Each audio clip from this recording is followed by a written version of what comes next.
Hi friends, എല്ലാവർക്കും പുതിയൊരു വീഡിയോയിലേക്ക് സ്വാഗതം. ഇന്ന് ഞാൻ വന്നിരിക്കുന്നത് പൂരിയുടെ കൂടെയൊക്കെ കഴിക്കുന്ന പൂരി ഭാജിയുടെ റെസിപ്പിയുമായിട്ടാണ്.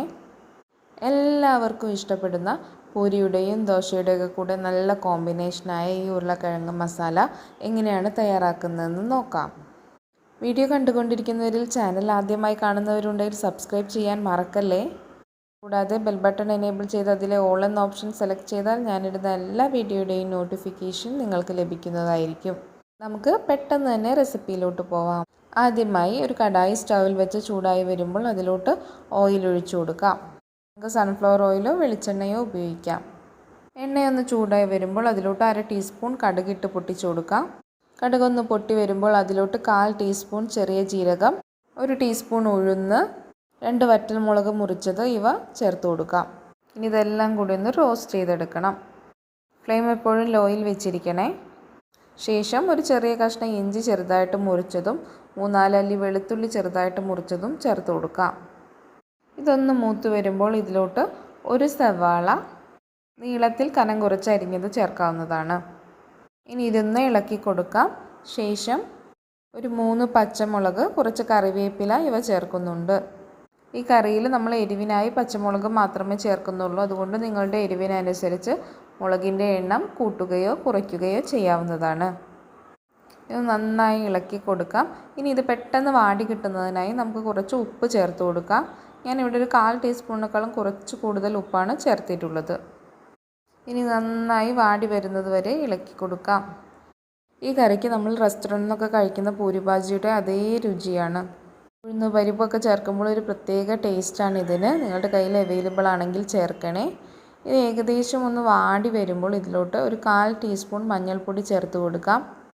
മഞ്ഞൾപ്പൊടി ഇതുപോലെ ഒന്ന് നടുവിലായിട്ട് ഇങ്ങനെ ഒരു കുഴി ഉണ്ടാക്കി ചേർത്ത് കൊടുത്തു കഴിഞ്ഞാൽ കറിക്ക് നല്ലൊരു കളറ് കിട്ടും. ഇനി ഈ മഞ്ഞൾപ്പൊടി സവാളയുമായെല്ലാം നന്നായി ഒന്ന് യോജിപ്പിച്ചെടുക്കാം. സവാളയെല്ലാം അത്യാവശ്യം വാടി വന്നിട്ടുണ്ട്. ഞാനൊരു വലിയ ഉരുളക്കിഴങ്ങ് കുക്കറിലിട്ട് 2 വിസിൽ വരുന്നത് വരെ വേവിച്ചെടുത്തിരുന്നു. അത് ഇതിലോട്ട് ചേർത്ത് കൊടുക്കാം. കുറച്ച് ഉപ്പിട്ട ശേഷമാണ് വേവിച്ചത്. ഇനി ഇത് നന്നായി ഒന്ന് മിക്സ് ചെയ്ത് ഉടച്ചെടുക്കാം. മുഴുവനായിട്ട് ഉടയ്ക്കേണ്ടതില്ല, ഒരു 1/4 ഭാഗമൊക്കെ ഉടച്ചെടുത്താൽ മതിയാവും.